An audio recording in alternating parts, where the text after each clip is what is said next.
ya. Tapi yang jelas kalau kita melihat dokumen-dokumen yang awal ya, dokumen awal dari para ulama, kita bisa misalnya melihat dokumen yang ditulis oleh Ibnu Tobatobah, yang beliau menulis kitab, namanya itu judulnya adalah Muntaqilah At-Talibiyah. Itu beliau kalau tidak keliru wafat tahun 478 Hijri alias abad kelima, ya. Itu tidak menyebutkan nama Abdullah, juga tidak menyebutkan nama Ubaidillah. Kemudian tulisan dari Al-Ubaidili, itu beliau menulis kitab namanya Tahdzibul Ansab. Itu abad kelima juga tidak menyebutkan tokoh yang bernama Ubaidillah ataupun Abdullah. Ada kitab lagi yang ditulis pada abad ke-5 Hijri ya. Penulisnya adalah Al-Umari. Kitabnya berjudul Al-Majdi fil Ansab. Itu juga tidak menyebutkan tokoh yang bernama Ubaidillah ataupun Abdullah. Kemudian satu kitab lagi, karangan dari Al-Marwazi. Beliau wafat tahun 616 Hijri, berarti abad ke-7. Judul kitabnya Al-Fahri. Juga tidak menyebutkan nama Abdullah ataupun Ubaidillah. Kemudian Fakhrur Razi, atau yang disapa dengan nama Ar-Razi, Imam Ar-Razi. Beliau wafat tahun 606 Hijri, berarti abad ke berapa? Ke-7. Beliau menulis kitab yang namanya Asy-Syajarah Al-Mubarakah. Juga tidak menyebut nama Ubaidillah ataupun Abdullah. Kemudian Imam Ibnu Taqtaqi, dia menulis kitab yang namanya Al-Asili fi Ansabit Talibin.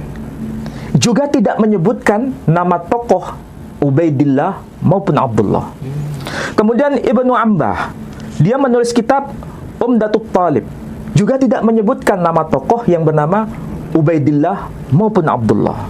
Kemudian kitab yang ditulis pada abad ke-10 Hijri, yakni kitabnya yang berjudul Bahrul Ansab, tulisan dari Amiduddin An-Najafi, juga tidak menulis tokoh yang bernama Ubaidillah maupun Abdullah.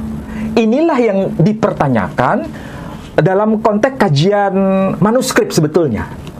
Kalau seandainya ada penyebutan tokoh yang bernama Ubaidillah maupun Abdullah dalam salah satu kitab yang hadir di masa awal, ini kan abad ke-5, ke-6, ke-7, ke-8, ke-9, ke-10. Kalau seandainya ada, itu selesai kasusnya. Tapi karena tidak ditemukan, itulah yang kemudian menjadi viral. Ini sebetulnya siapa orang yang bernama Ubaidillah atau Abdullah ini? Apakah memang itu anak kandung dari Ahmad Al-Abah atau bukan? Ini sudah dibahas oleh para netizen yang menyaksikan itu di antara dua kubu yang saling berseberangan ini. Ini memang ada hubungan nasab dengan Ahmad Al-Abah atau tidak?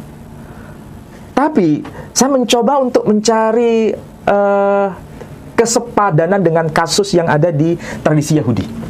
Tapi bukan bicara mengenai tokoh, nama tokoh, tapi nama tempat. Nama tempat. Ya. Tapi sebelum saya bahas ini secara lebih konkret, saya berikan informasi bahwa memang ada penegasan, tapi itu merupakan sebuah interpretasi. Jadi bukan sebuah fakta teks, tapi sebuah interpretasi yang ditulis oleh Al-Habib Ali bin Abu Bakar As-Sakran ketika dia menuliskan nama bahwa yang dimaksud Abdullah itu adalah Ubaidillah. Itu beliau pada abad ke-10. Ada salah satunya ya. Berarti kita bisa mendeteksi beliau wafat itu tahun 895 Hijri dalam kitabnya yang bernama Al-Burqah, kitabnya. Ini abad ke-10. Jadi minimal munculnya nama Abdullah atau Ubaidillah itu pada abad ke-10 ini. Lalu abad ke-9, abad ke-8, abad ke-7, abad ke-6, abad ke-5, mana datanya? Tidak ada. Nah, itulah yang ditanyakan oleh mereka yang satu haluan dengan pemikiran Kiai Haji Imaduddin. Nah, saya yakin kalau ini bisa ditemukan, itu akan membuat data ini semakin luar biasa. Ini kan semangat akademik sebenarnya. Tidak perlu untuk saling mencerca, saling menghina, tidak perlu. Ini karena kajian manuskrip, perlu dihadirkan data itu.